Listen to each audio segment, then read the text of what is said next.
tayo ito. Samsung model UA32P4300AG. Ang problema nito ay no power. So, sabi ng may-ari, may pumutok daw dito nung sinaksak nila. So, ito yung kanyang mainboard. Yan. So, no power. So, una natin pupuntahan ay yung power supply niya. So, ayan o, kita agad o. Putok yung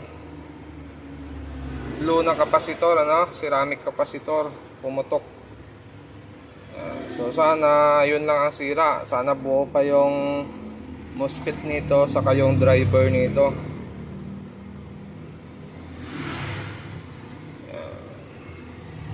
Papaklasin natin yung board, check natin. Okay, so ito na yung board natin. So gagawin natin dito, check lang natin kung mayroong short.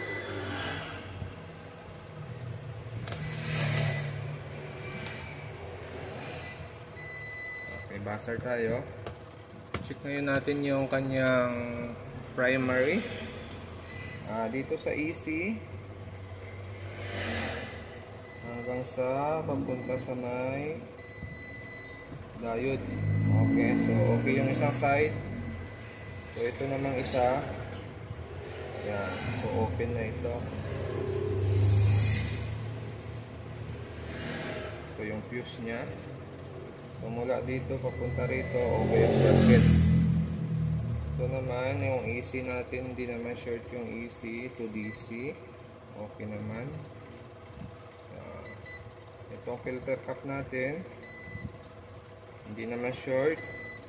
Itong resistor na fusible, okay naman.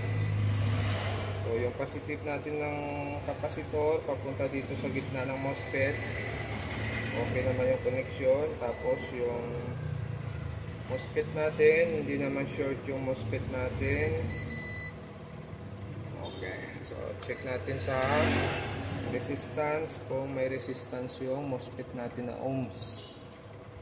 Okay, so KM naman, kabila M din, so good yan pag ganon. Itong kapasitor natin K rin, 22K.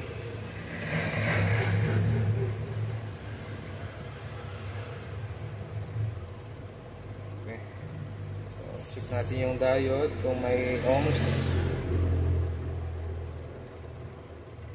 Dapat walang ohms dito sa diode na ito. Okay. Okay rin, 22 ohms. Okay, so wala tayo na-detect na short dito sa primary natin. So bubunutin lang natin yung ceramic capacitor na yon na kulay asul.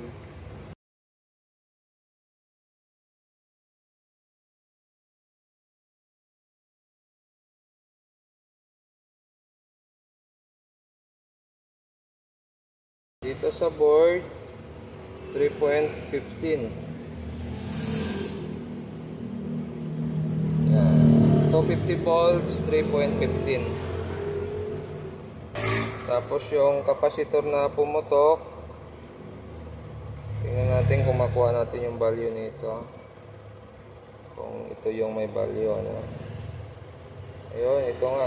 So nakalagay dito ay 331K tapos 1 KB. So ito, pwede kang magpalit dito, medyo taas, medyo mataas. Yung 1K pwede gawin nating 2 KB. Ito 331, pwede mataas dyan, 471. Basta wag lang bumaba sa 331. So ito, meron tayo nahanap. Yan, 561K, 2 KB. Ito na lang kabit natin. Tapos yung fuse, napalitan na rin natin yung fuse niya. 3.15 ampere din yan. Tingnan natin kung buo na yung power supply. At kung wala pang na-damage na driver. Pag sira yung driver nito, kailangan natin siyang i-convert sa 4 wires. Pero sana buo pa yung driver nito. Okay, dito muna tayo sa filter. Saksak ko lang. Okay, so nagkaroon siya ng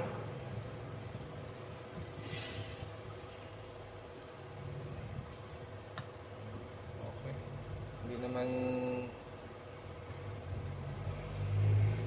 pero parang hindi siya nag-oscillate.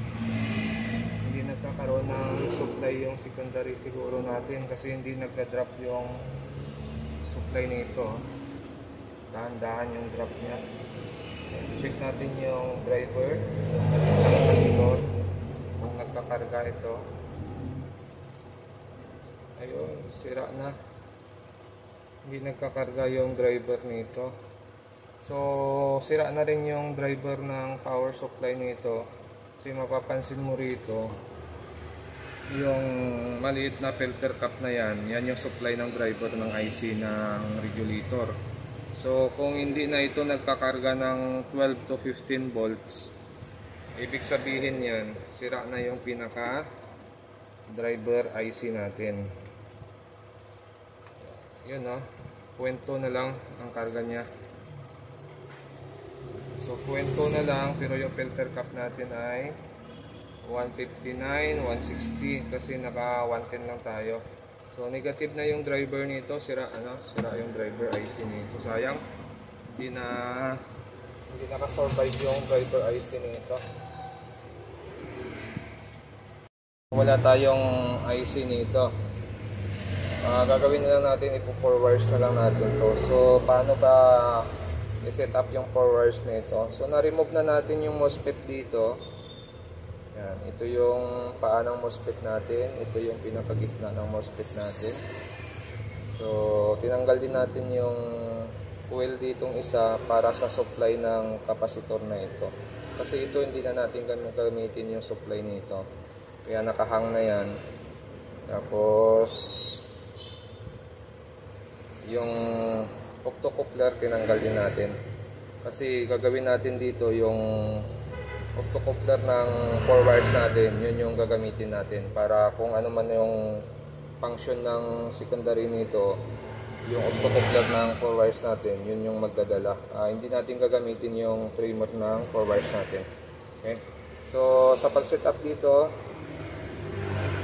kabit ng 4 wires, dito yung pula natin, tapos yung itim natin sa may ground ng kapasitor, ito yung ground nya sa paanon. Diyan yung itim ng 4 wires natin. Tapos dito naman sa octocoupler, tingnan nyo na lang yung posisyon ng octocoupler doon sa 4 wires nyo kung saan yung dilaw at yung asul ng ating connection para din dito sa octo nya. Okay, set up ko lang. Bago natin i-set up, baguhin muna natin yung 4 wires natin. So dito sa 4 wires ay tatanggalin lang natin tong wire na dilaw saka yung wire na asul. Tapos iangat natin tong octo natin. Yan, nakaangat na yan. Tapos linisin din natin yung pinaginangan dito sa baba na hindi shorted yung mga circuito dito sa baba. Yan, so check nyo rin yun na hindi short yung mga circuit dyan. Tapos iangat natin yung paanang po natin octo. Yan. Tapos lagyan natin siya ng wire.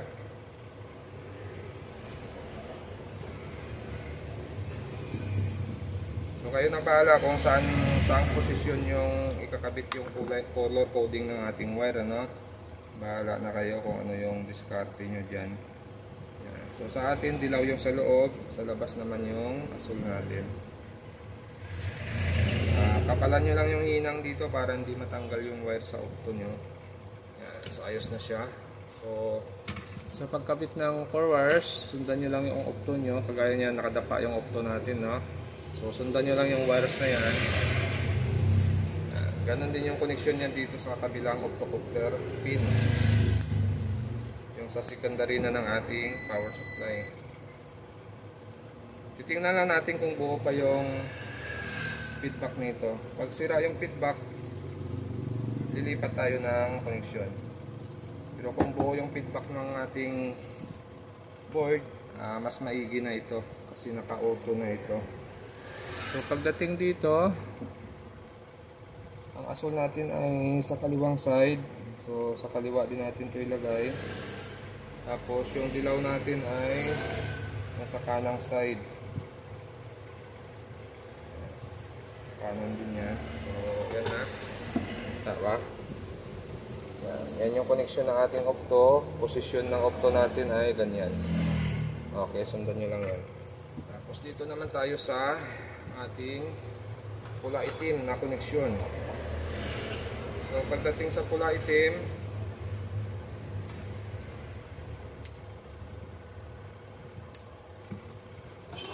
hanapin nyo lang na yung negative ng kapasitor natin. So yung negative ng kapasitor natin ay ito.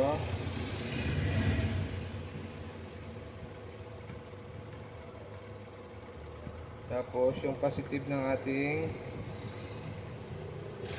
wire na pula ay dito sa gitna ng MOSFET. Ayan. Tapos yung black natin sa negative ng kapasitor. So ganun lang pag nag-set up kayo ng 4 wires. Ayan. So ito yung negative natin. Ito naman yung positive. So okay na ito, naka-set up na yung 4 wires natin. So try natin kung gagana siya yung ganitong setup. Check nyo na mabuti kung tama yung connection nyo. Kung tama ba yung mga pinagtatanggal nyo. So ito, tinanggal din natin yung kapasitor na kinabit natin dito kasi sa 4 wires hindi na kailangan yan.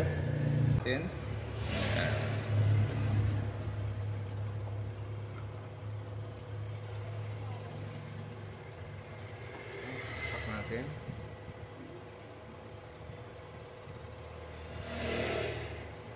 Yun no. So may 12.85 na siya. So pumasok yung ating setup ano. Gagawin natin dito ay actual na lang natin siyang i-test kung gagana na yung unit natin. So ganun lang pa nagkabit ng 4 wires. Pag kabisado nyo yung connection, pag hindi naman, check lang mabuti. Okay, so ganyan na yung setup natin. Ito, naglagay pa ako ng heatsink dito. Tapos nakatornilyo din yan sa body. Tapos yan, nakasaksak na siya. At yung supply ng ating secondary ay ganun pa rin, 12.8. So pasok pa rin yung supply natin. Kasi ginamit natin ay yung feedback ng mainboard. So check natin kung may display. Ayun, may okay na siya. So buo pa yung salamin nito. Talagang power supply lang ang naging problema ng unit na ito. So okay na yung setup natin. Ayos na ito. Sasarado ko lang siya. Tapos magpa-final test tayo. Okay, so ito na. Final test lang tayo dito sa ginawa natin na Samsung Smart TV. Antayin na lang natin yung display. So naka HDMI 1 siya. Okay, so lipat natin.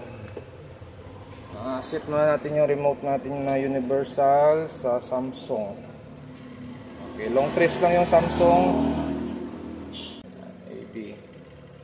Okay, so yan, po-program lang natin yung TV Plus natin. So okay na yung unit natin.